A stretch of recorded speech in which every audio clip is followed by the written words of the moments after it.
Bonjour tout le monde, j'espère que vous allez bien. On se retrouve pour un nouveau vlog. Alors, j'ai deux lectures en cours, donc je vais vous en parler tout de suite. Donc tout d'abord, j'ai commencé celui-ci hier soir, Tout ce qui est sur Terre doit périr, la dernière licorne de Michel Bussy. Donc c'est ma lecture commune pour le mois de mai, donc à faire sur tout le mois de mai. Donc je l'ai commencé hier, on était le 4, mais j'avais prévenu les personnes qui faisaient la lecture commune avec moi. Et j'étais pas la seule à ne pas pouvoir commencer le 1er mai, donc c'est pas un souci. Alors, ça c'est un livre qui est sorti à la base sous un pseudonyme. Et je me demandais pourquoi. Et ce qui est très très bien, c'est que dès le début, est-ce que c'est dans le prologue ou c'est même avant ? On a un avant-propos inédit de l'auteur qui nous raconte, qui nous explique que au départ il a sorti sous un pseudonyme parce que c'était très différent de ce qu'il avait écrit avant et qu'il voulait, il avait eu l'idée à partir de 15 ans, dès ses 15 ans il avait déjà l'idée de ce roman, il avait commencé à l'écrire, mais en fait quand il a été terminé, il l'a trouvé très violent par rapport à ce qu'il faisait d'habitude, avec des thèmes aussi différents, et du coup il voulait voir si les gens allaient l'acheter juste avec le titre et le résumé, sans que ce soit du Michel Bussy. Il ne voulait pas que ça influence l'histoire et les ventes. Donc du coup, c'est pour ça qu'il l'a sorti sous un pseudonyme. Et le titre original, du coup, c'est La dernière licorne. Et du coup, plus tard, je ne sais pas s'il est sorti en grand format après chez quelqu'un d'autre ou s'il est sorti directement chez Pocket sous ce titre-là, Tout ce qui est sur Terre doit périr. Et du coup, il a un sous-titre qui est La dernière licorne. Donc et là, il a son vrai nom. Donc voilà, ceci explique cela, ce qui est très bien parce que je me posais la question et je voulais envoyer un message à l'auteur sur Instagram. Et finalement, ce n'est pas la peine parce que il nous explique tout ça de lui-même, donc c'est très bien. J'ai déjà lu les 6 premiers chapitres, donc ça fait à peu près 40 pages. Il en fait plus de 700. Vous voyez, je l'ai trouvé en boîte à livres l'année scolaire dernière. C'était toujours en 2026, donc il est très taché, mais moi ça me dérange pas, c'est pas grave, ce qui m'intéresse c'est l'histoire, du moment qu'il y a toutes les pages, ça me va. Donc c'est une histoire qui va être très compliquée à résumer, je vais pas vous le résumer, je peux juste vous dire que ça parle du déluge, de l'arche de Noé, du mont Ararat qui est en Turquie, donc ça va nous parler de ça. Michel Bussy il aime bien mélanger les genres. Donc, il nous explique, il nous parle de religion, mais sous un aspect historique. Et ce qu'il dit dès le départ aussi dans le prologue, c'est que tous les faits, tout ce qui est dans ce roman, il ne l'a pas inventé. Ce sont des choses qui existent vraiment, des faits qui sont étudiés par des scientifiques. Donc, ça existe. C'est juste après lui l'interprétation et la fin. Il est bien obligé de broder, de créer une histoire romanesque autour. Mais les faits, il ne les invente pas, et c'est vraiment des choses qui existent. Et pour avoir vu beaucoup de documentaires sur ça, c'est complexe, parce que oui, il y a des choses qui sont véridiques, il y a tellement de preuves dans différentes cultures, à différentes époques, on est obligé de constater que oui, il y a bien eu quelque chose, mais du coup, chacun a son interprétation, et du coup, voilà. Donc, mais ça se passe de nos jours. Il y a quelque chose qui doit se passer il y a quelques siècles, mais on est sur plusieurs choses, sur plusieurs endroits. Il y a un personnage qui est au Vatican. Il y a des personnages qui sont en Turquie, je crois, ou en Arménie. Je ne sais plus, c'est la même région du monde. Donc pour l'instant, on est à plusieurs endroits dans le monde. On sait dès le départ, dès le sommaire, que ça va se passer un petit peu partout sur Terre. Mais je ne sais pas quoi. Ce que je sais, c'est que ça va être violent. D'ailleurs, les premiers chapitres sont très violents. Et c'est aussi pour ça que Michel Bussy avait voulu prendre un pseudonyme au début, parce que c'est vraiment très très violent. Mais je pense que ça le sera moins par la suite. En tout cas, j'espère. Mais voilà, ça a l'air très complexe, très énigmatique. Mais ça peut être très intéressant aussi. Donc voilà. D'ailleurs, je ne sais pas si vous avez vu, il y avait une série. Oui, ça s'appelait Manifeste. Je crois que ça passait sur TF1. Nous, on l'avait vu sur Netflix, je crois, avec mon mari. Je crois que c'était sur Netflix qu'on avait vu. Manifeste, c'est un avion qui disparaît. pendant qu'il est en vol, un peu genre Lost, sauf qu'il ne s'écrase pas. Il disparaît, il réapparaît, je ne sais plus, 3 ou 5 ans plus tard. Et en fait, il y a une histoire, enfin, il y a un lien aussi avec l'Arche de Noé. Donc, moi, j'avais beaucoup aimé cette série. Donc, si vous cherchez quelque chose de ce style, n'hésitez pas à aller voir, ça s'appelle Manifeste. Et sinon, j'ai une autre lecture en cours que j'avais commencé il y a, je sais pas, 8 ou 9 jours. Et en fait, je l'ai repris avant-hier, parce que j'avais lu que 5%. Et je l'ai repris avant-hier et depuis j'ai beaucoup de mal à décrocher. Je suis en train de lire Vagor. C'est un roman suédois encore, je ne vous dis pas le nom de l'auteur parce que là je ne l'ai pas en tête et il est assez compliqué je trouve. Donc on est encore sur un roman suédois. Alors là c'est un roman qui est captivant mais en même temps il m'énerve un petit peu. Parce qu'en fait je vous dis on est avec, je crois que c'est Marcus. Il y a souvent des Marcus dans les romans scandinaves. Donc on est avec Marcus qui est un écrivain, qui est aussi prof de littérature. Il a écrit 3 livres. Le premier a eu un énorme succès, vraiment, vraiment énorme. Et les 2 autres après, bof, très, très mitigés. Et en fait, dès le début du roman, on a un de ses anciens amis. Ils ont juste une formation quand ils étaient, je sais pas, lycéens ou étudiants juste après le lycée. Ils n'étaient pas très proches et là, 10 ans plus tard, il le recontacte parce que cet ancien ami a écrit un livre et il voudrait qu'il soit publié, mais il ne veut pas que ce soit... Enfin déjà, il veut avoir l'avis de Marcus pour savoir si c'est un bon livre ou pas. Et du coup, après, Marcus lui propose de l'envoyer à son éditrice pour qu'elle le lise aussi. Et donc son ancien ami dit « Ouais, pourquoi pas, ça m'intéresse, mais tu dis pas que c'est moi qui l'ai écrit, surtout pas, il ne faut pas que ça se sache. » Et donc au début, il n'y a pas de problème et tout, sauf que son éditrice va vouloir absolument qu'il soit publié, elle va en parler à l'éditeur et tout ça.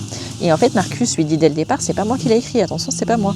Et au début, elle le croit pas en fait, elle dit ouais, c'est ça, et elle est persuadée que c'est lui qui l'a écrit, mais voilà, c'est comme si c'était une vieille blague entre deux. Et au bout d'un moment, il va avoir la pression, il en parle à son ancien pote, et sauf que l'éditeur veut pas que ce soit publié sous un pseudonyme. Et du coup, son ancien ami lui propose et lui demande du coup de signer de son nom à lui, Marcus. Sauf que Marcus, ça l'embête parce que ça peut lui créer des problèmes, avoir une mauvaise réputation si ça se sait et tout. Donc au début, il refuse et puis après, il finit par accepter. Donc l'argent va aller logiquement à son ancien pote, mais voilà, l'ancien pote est censé laisser 25% quand même à Marcus parce que bon, c'est quand même, il fait de la relecture, il va faire la promo du coup et tout. Et dès le départ, on sent que ça pue. On sent que dès le départ, j'avais envie de lui dire mais non, ne fais pas ça. Tu sais que c'est pas une bonne idée, ne fais pas ça, ne le fais pas. Sauf qu'il y va. Et là, je sais pas combien j'en suis pour cent. Je crois que j'en suis à 40%. L'auteur, c'est Ulf Svensler. J'en suis à 44%. Et forcément, ça se passe mal. Je vous dis pas quoi, je vous dis pas ce qui se passe exactement, mais en effet, c'était une très mauvaise idée d'accepter la proposition de son ancien pote. Voilà, je ne sais pas ce qui va se passer par la suite, j'en suis qu'à 44%, mais hier matin, j'ai eu beaucoup de mal à le lâcher. J'étais au garage pour faire changer les airbags de la voiture de mon mari. Je venais juste de finir celui-ci, et du coup, j'avais encore du temps, donc j'ai continué celui-ci, et j'ai eu beaucoup de mal à le lâcher. Mais ouais. C'est très très bien, même si le personnage m'agace parce que je me dis que c'est une très mauvaise idée, il m'a pas écouté, donc je lui en veux. Mais sinon ça se lit tout seul, donc voilà. Et je crois que c'est édité chez... je sais plus. Je sais plus si c'est La Martinière, Bûcher-Chastel. Je sais plus, j'irai vérifier ça et je vous dirai la prochaine fois. Donc voilà. Ce que je voulais vous dire pour aujourd'hui, je crois que c'est tout. J'ai un livre audio que j'ai commencé il y a une semaine, je pense. Je sais plus ce que c'est. Ah si, Les jeunes disparus, je crois, ou Les jeunes filles disparues. Mais pour l'instant, je suis qu'au début et j'accroche pas trop. En même temps, j'ai vu que c'était les vacances scolaires, j'ai pas eu vraiment le temps d'écouter. Mais aujourd'hui, j'ai pas mal de choses à faire au jardin, donc je pense que je vais me le mettre dans les oreilles. Et donc voilà, donc je vous laisse pour aujourd'hui, je reviendrai vous voir quand j'aurai terminé un livre ou quand j'en aurai commencé un. Celui-ci, bon, j'en suis à moitié, donc je devrais le lire assez rapidement. Celui-ci, je vais pas attendre de le finir pour venir vous voir parce que ça va être ma lecture commune sur tout le mois. Et du coup, je ne sais pas encore ce que je vais commencer comme autre livre. Là, du coup, j'ai lu déjà 6 chapitres et les autres filles n'ont pas encore commencé. Donc ce soir, je ne vais pas lire celui-ci, je vais en commencer un nouveau. Et ce sera du coup un auto-édité. Je ne sais pas encore lequel. Donc je verrai dans la journée. Et puis demain, je vous viendrai vous dire du coup lequel j'ai commencé et un début de résumé. Voilà, voilà. À très bientôt.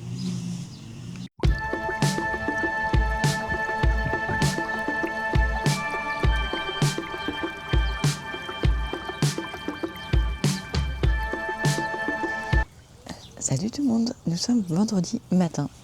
Un petit jour férié, ça fait du bien. Alors, je reviens vous voir parce que j'ai un petit peu de nouveau.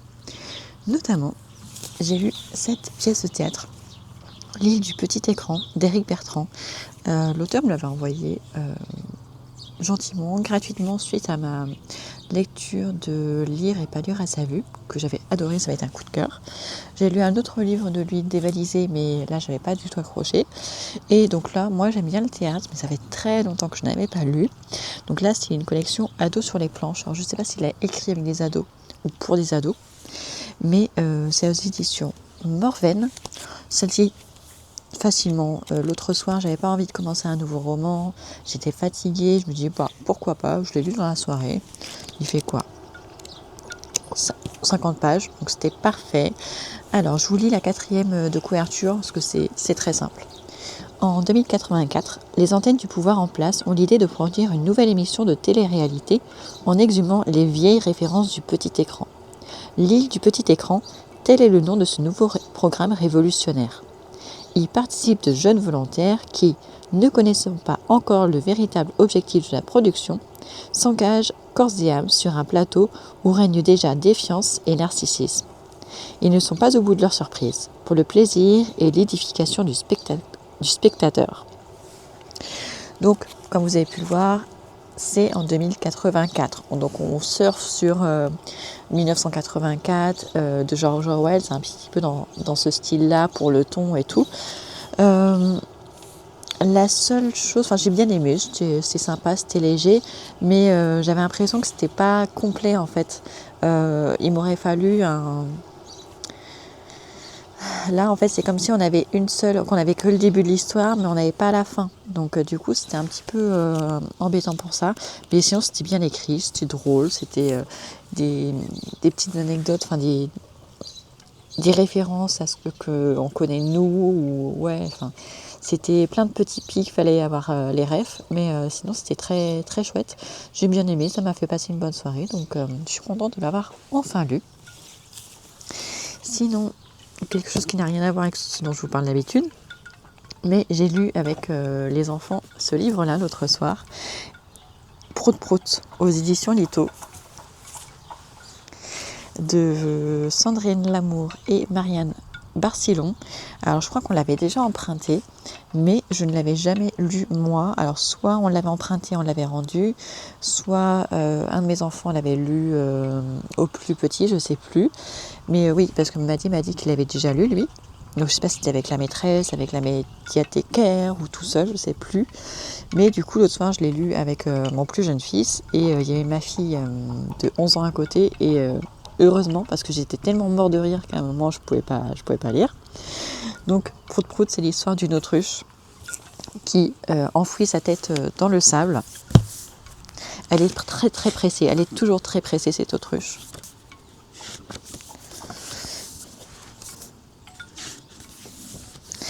Et voilà, à un moment, elle court et elle enfouit sa tête dans le sable. Mais on ne sait pas pourquoi. tout le monde passe, lui pose la question pourquoi tu fais ça.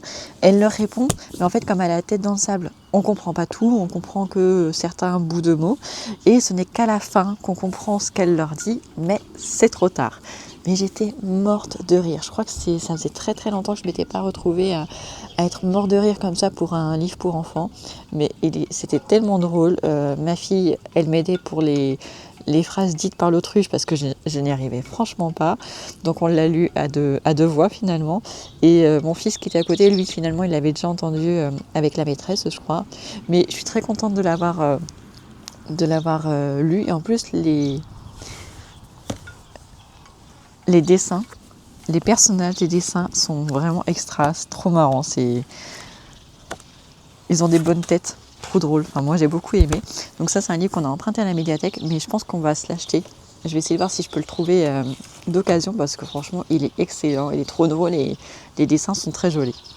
Donc voilà, d'habitude je vous en parle pas, mais là je l'ai trouvé tellement drôle. Donc si vous avez des jeunes enfants, 4, 5, 6, 7, voire 8 ans, je pense que ça peut être une bonne histoire très rigolote à faire avec eux. Donc voilà. Sinon hier soir j'ai enfin commencé un livre parce que du coup on était jeudi soir, donc le premier soir du long week-end, je me dis allez, je me lance dans un nouveau roman. Donc j'ai pris Un feu d'artifice dans ma vie de Louise Guillemot. Donc c'est en 2 parties, donc là j'ai le tome 1 mais j'ai le tome 2 aussi dans ma palle. C'est une autrice que j'ai rencontrée le 31 mai dernier, parce que justement j'ai sur sa dédicace la date, donc c'était fin mai 2025. Avec mon mari, on était allés à un mini salon du livre qui était dans la galerie commerciale de Leclerc, à Montauban. Et du coup, c'était surtout des auteurs auto-édités, mais pas que, il y avait quelques auteurs éditeurs maison d'édition aussi. C'était organisé par le Leclerc culturel. Et du coup, j'étais allée voir notamment une autrice que j'avais déjà lue, donc je lui avais acheté un livre aussi. Et à la même table, il y avait 2 autres auteurs, dont Lionel Schirrer, dont je vous ai parlé il y a 1 ou 2 vlogs, et aussi Louise Guillemot. Donc j'avais compris que c'était très autobiographique, mais voilà, ça ne nous disait pas ce qui se passait dans le livre. Mais donc, le tome 1 s'appelle Foncer ou s'enfoncer. Et en fait, le personnage principal s'appelle Lou, mais bon, on comprend très bien que c'est l'autrice. Elle s'appelle Lou, elle est préparatrice en pharmacie, elle est mariée, 2 enfants. Et elle est très très très investie dans son travail, peut-être trop. Et du coup, elle passe peu de temps avec son mari, peu de temps avec ses enfants. Et au départ, on se dit, tout va bien, voilà, elle en est heureuse. Mais en fait, petit à petit, il va se passer 2-3 petits trucs qui vont un petit peu faire sonner une alarme dans sa tête ou dans son corps. Parce qu'il y a 2-3 petits trucs qui sont pas méchants, qui sont pas faits contre elle. Mais en les entendant, ça va faire résonner quelque chose en elle.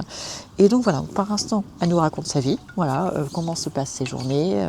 À la pharmacie, dans son couple, avec ses amis, avec ses frères. Donc voilà, pour l'instant, il nous dresse un petit peu un état des lieux, une photo d'ensemble. Donc là, je n'ai lu que 80 pages, donc pour l'instant, j'ai pas lu grand-chose. Il en fait 400, mais pour l'instant, honnêtement, il se passe pas grand-chose. C'est un peu trop lent pour l'instant, je trouve.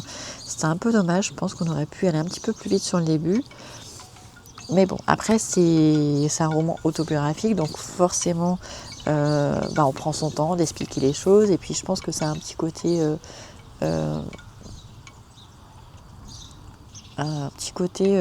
comment dire,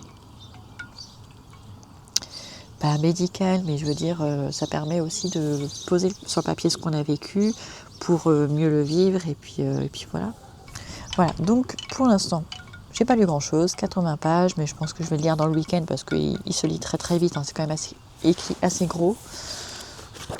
Voilà. Donc je sais pas encore si je vais enchaîner avec le tome 2, c'est ce que j'avais pensé faire. Je sais pas, on va voir à quelle vitesse je lis celui-ci. Si je le finis avant le week-end, je entame avec le tome 2.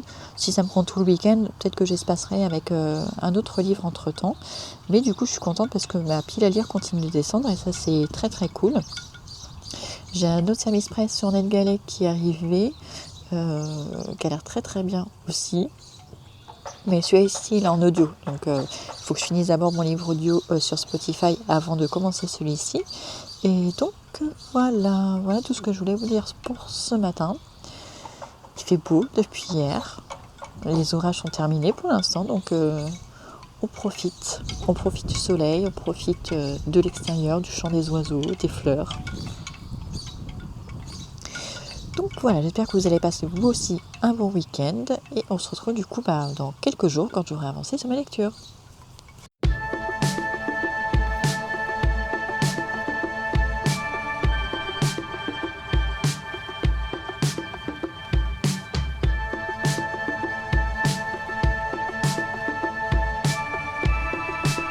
Nous sommes lundi, donc je viens vous parler de la lecture que j'ai terminée hier soir.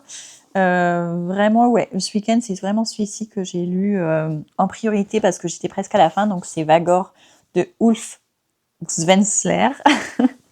Encore un roman suédois. Je ne sais pas combien j'en suis depuis le début de l'année 2026, mais j'ai l'impression d'en lire beaucoup cette année. Bon, c'est pas grave parce que c'est très chouette. Donc, je vous en avais parlé un petit peu. On est avec Marcus, qui est un écrivain qui a son premier livre a fait un carton, le deuxième un petit peu flop, le troisième un petit peu flop. Et donc là, on est à peu près 10 ans après son ultime succès. Et un de ses anciens camarades le contacte pour lui demander un service. En fait, il lui fait passer un livre qu'il a écrit. Il voudrait le faire publier, mais pas sous son nom. Et donc, il demande à Marcus de faire l'intermédiaire avec un agent et tout, la maison d'édition. Et en fait, au bout d'un moment, Ernst, son ancien ami, va demander à Marcus carrément de le faire publier sous son nom à lui. Donc, comme si Marcus l'avait écrit lui-même. Et on sait très bien que c'est une très mauvaise idée, lui aussi il le sait, et pourtant il va accepter. Et à partir de là, tout va partir en vrille. Mais vraiment, toute sa vie va partir en vrille. Je vous raconte pas quoi. Il y a quelques moments qui étaient assez sympas à lire. Alors l'écriture est fluide, la lecture est fluide, il n'y a pas de souci là-dessus, c'est bien écrit et tout. Mais concernant vraiment l'histoire en elle-même, je suis déçue parce qu'il y a quelques petites scènes, il y a quelques moments qui sont agréables à lire. Mais sur les moments importants, l'auteur il passe super vite. Et en fait, j'ai pas du tout aimé le comportement de Marcus. Enfin, à partir du moment où il accepte et qu'on sait que c'est une très mauvaise idée, à partir de là, je le comprends plus et je trouve tout absurde, tout exagéré, tout. Enfin, il était malaisant. Je ne saurais pas trop expliquer pourquoi, mais moi, il m'a mis mal à l'aise à certains moments. C'était pas forcément agréable. C'était agaçant parce que voilà, j'avais envie de lui donner des claques. Même le pire, c'est vraiment la dernière partie. On va dire qu'il est en 3 parties. Et la dernière partie est vraiment celle qui m'a le plus dérangée parce que c'était même pas logique de la part de l'auteur de faire ça. Limite, il était trop long. J'ai envie de dire, il aurait pu faire en juste 2 parties et ça aurait été parfait. Rajouter cette 3e partie, du coup, en fait, ça remet une pièce dans la machine, mais c'est trop. Et en plus, la fin, j'ai pas compris la fin en fait. Je l'ai relu 2 fois. C'était au moment où mon mari me demande si mon livre était bien. Je dis je viens juste de le finir et non, je suis agacée. J'ai été dans un remerciement quand il m'a posé la question. Et non, enfin, j'ai été trop déçue de la fin parce que je m'attendais à avoir au moins une vraie fin, quelque chose, voilà, à comprendre vraiment. Parce qu'en fait, c'est pas du tout explicite. On sait pas ce qui se passe à la fin. Et je peux même pas vous en parler parce que sinon je risque de vous spoiler plein de choses. Mais il s'est passé des choses. À un moment donné, on se demande quel va être le verdict. Et même ça, on le sait pas. On ne peut que l'imaginer. Et encore, c'est même pas suggéré. Donc, je me dis peut-être qu'il y aurait une suite. Mais non, ça ne... Enfin, s'il y avait une suite, franchement, je ne la lirais même pas. Parce que du coup, je me suis ennuyée trop souvent dans le livre. Il y a des moments où j'étais à fond dans l'histoire. Et puis après, ça s'éternisait. C'était beaucoup trop long pour une histoire aussi simple. Donc pour le coup, ça a été décevant. Je sais que l'auteur a fait un carton apparemment avec son autre roman qui s'appelle Sarek. D'ailleurs, je me suis demandé pourquoi ça s'appelait Vagor. Je sais pas comment ça se prononce. Et parce que je me dis, si c'est le nom d'une ville ou un truc comme ça n'apparaît nulle part dans le livre. Donc je suis allée après, à la toute fin, quand j'avais fini ma lecture, je suis allée voir la traduction en suédois, enfin du suédois vers le français. Et à ce moment-là, j'ai compris voilà, la signification de Vagor et pourquoi ça s'appelait comme ça. Mais voilà, donc son premier s'appelle Sarek. J'aimerais bien quand même le lire. Il y en a un troisième aussi qui est sorti. Donc je lirai sûrement encore cet auteur. Mais là, j'ai été déçue par celui-ci, surtout que j'ai vu des critiques après sur Babelio. Après avoir écrit moi ma critique, j'en ai lu une ce matin. Et je trouve que c'est vachement exagéré. Donc voilà. Petite déception. C'est un livre qui sort bientôt, il sort le 15 mai, je crois. Donc, et on est le 11. Donc voilà, c'est pas forcément celui que je vous recommande dans les nouveautés, dans les sorties. Il y en a des mieux, je pense. Donc voilà. Et sinon, bah, j'avais commencé en début de week-end, je crois, Un feu d'artifice dans ma vie de Louise Guillemot. Je sais plus si je vous en ai parlé. J'espérais le finir dans le week-end. Et en fait, pas du tout. Je n'en suis qu'à la page 252 sur 400, on va dire 415. Mais il faut dire que hier soir, du coup, déjà, j'ai mis plus de temps que prévu dans la douche. Et après, je voulais d'abord finir celui-ci. J'étais à 92%, donc je voulais finir en priorité. Et après seulement, j'ai pris ce livre-là. Donc forcément, hier soir, j'ai pas beaucoup lu. L'après-midi non plus, parce qu'on a eu des choses à faire. Donc ouais. Donc il me reste encore 150 pages au moins sur ce livre-là. Donc je suis pas du tout à la fin. Et après, du coup, j'enchaînerai pas avec le tome 2 parce que j'ai plein d'autres choses à lire entre-temps. Enfin, aussi. Je vais lire le livre d'Amélie Antoine après, de la bibliothèque. Comme ça, je pourrais le rendre quand la bibliothèque rouvrira. En plus, il n'est pas très long, je crois qu'il fait 200-250 pages. Donc, ça permettra de faire une pause aussi. Et en plus, sur la liseuse, là, je vais avoir plein de choses à lire. Parce que dans le week-end, j'ai Ned Gallet qui m'a validé plusieurs titres. Donc, je vous avais dit que j'avais eu le week-end d'avant, Vacances en famille, qui avait été validé. Et là, ce week-end, j'ai l'Hypermonde, qui est de la science-fiction, et Les Hommes de Juillet aussi, qui est plutôt historique. Donc, c'est deux livres qui me faisaient hyper envie, mais du coup, ils se rajoutent. Bon, ce qui est bien, c'est que j'ai 2 mois pour le lire, donc ces deux derniers, ils sont pas prioritaires. Je pourrais les lire sur le mois de juin, c'est pas un souci. Mais donc, ouais, donc ce soir, peut-être pas, mais demain matin, je commencerai Vacances en famille. Quoique, ces derniers jours non plus, j'ai plus le temps de lire le matin. Avant, je lisais un petit peu avant que les enfants se lèvent. Sauf que là, on a changé la routine du petit déjeuner. Du coup, j'ai plus de choses à préparer et du coup, je n'ai plus le temps de lire pendant le petit déj. Donc, je sais pas quand est-ce que je commencerai le prochain livre audio, mais ce sera Vacances en famille. Et donc, voilà tout ce que je voulais vous dire pour aujourd'hui. Donc, je reviens vous voir quand j'aurai terminé Un feu d'artifice dans ma vie.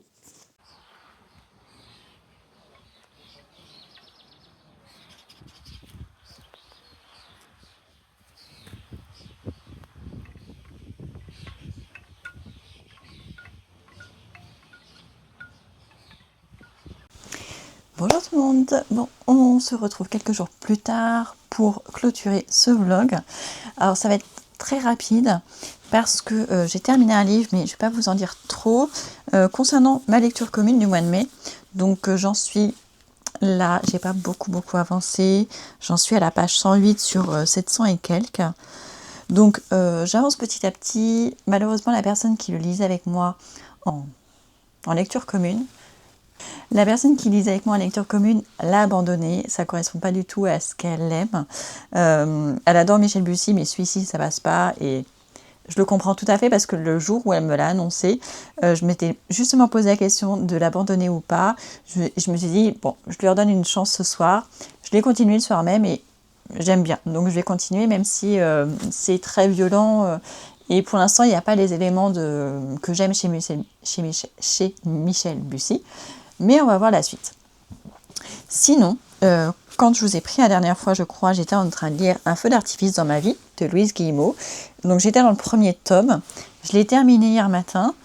Et c'est celui-ci où je ne vais pas vous en dire trop parce qu'en fait, à la fin du 1, c'est pas la fin de l'histoire, c'est vraiment en plein milieu de l'histoire.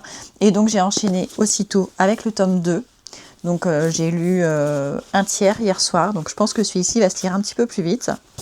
Je ne sais pas pourquoi j'ai mis autant de temps à lire le premier, ça me paraissait long. Il est un petit peu plus long certes en termes de pages, mais je ne sais pas. Mais en tout cas voilà, maintenant je suis dans le tome 2, donc je vous en dirai plus sur l'histoire quand j'aurai terminé les 2 tomes, ce sera plus simple parce que sinon ça va être un petit peu trop redondant. Sinon concernant la lecture audio, je suis dans quoi? En audio... Ah si, dans un livre de Raphaël Giordano, une histoire avec des miroirs. Pour l'instant, j'accroche pas trop, mais je n'en suis qu'au début. Et sinon, j'ai terminé Jeune disparue de Lisa Regan, je crois que c'est ça. C'était sympa. C'était un premier tome d'une longue saga, donc je l'écouterai les autres à la suite. J'écouterai la suite avec plaisir. Sinon, en termes de lecture numérique, donc en e-book, j'ai commencé Vacances en famille. Mais pareil, j'ai pas lu beaucoup parce que justement je voulais avancer dans mes lectures papier. Donc j'ai pas continué plus que ça, j'en suis vraiment qu'au début, j'ai dû peut-être lire 3-4 pages, donc c'est tout. En plus c'est souvent que je lis, mon e-book je le lis souvent quand j'attends les enfants à la sortie de l'école. Sauf que là on est sur des semaines très très courtes avec seulement 2 jours d'école. Donc forcément je n'ai pas eu le temps de le lire. Et du coup ma palle papier continue de diminuer quand même. Là, aujourd'hui, on est le 15 mai. Et il me reste celui-ci qui est en cours. Ma lecture commune qui est en cours aussi. Mais sinon, voilà. J'ai toujours mon livre pour le tour du monde en livre. Pareil, il est en cours, mais j'ai pas avancé du tout ce mois-ci. Et sinon, dans la vraie pile à lire, vraiment pile de ce mois-ci, il me reste Un enfant sans histoire qui sera ma prochaine lecture après. Non mais sérieusement de Cécile Thimard qui sera lu aussi, et Un pas à la fois de Sabine Latour. Donc normalement je devrais avoir le temps de lire tout ça d'ici la fin du mois. Normalement c'est largement faisable.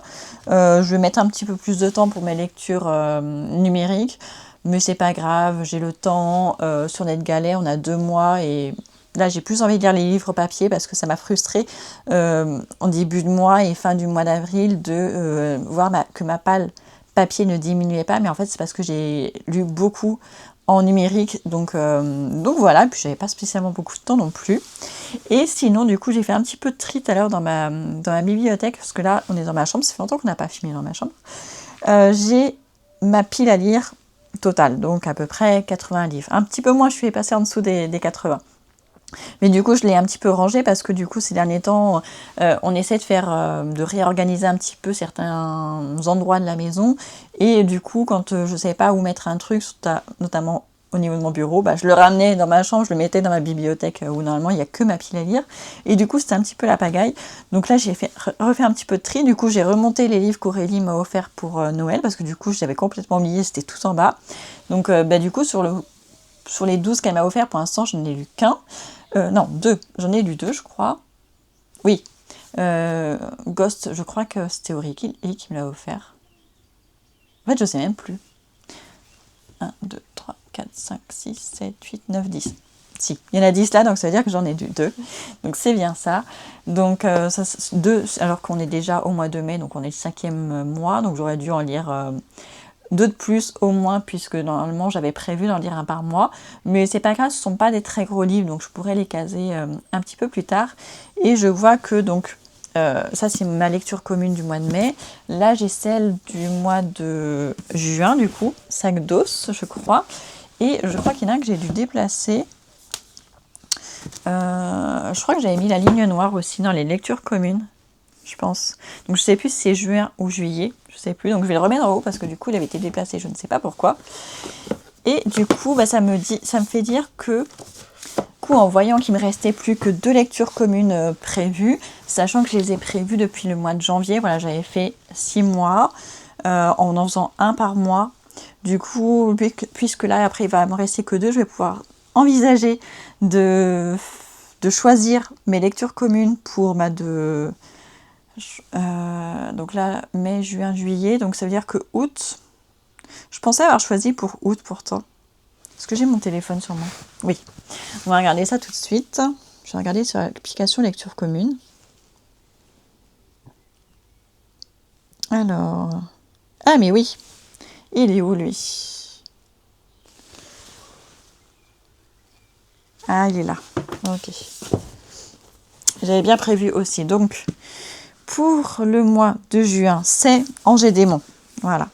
De Dan Brown. Donc, c'est celui-ci pour le mois de juin. Donc, si vous voulez vous joindre à moi, bah, n'hésitez pas. C'est sur l'application Lecture Commune.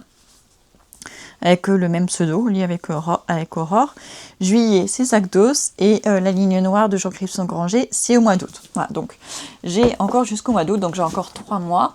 Donc finalement, j'ai encore le temps avant de penser à ceux de la rentrée, qui seront d'ailleurs peut-être pas forcément des livres qui sont déjà dans ma palle, ou alors peut-être dans les sorties plus récentes, je ne sais pas encore.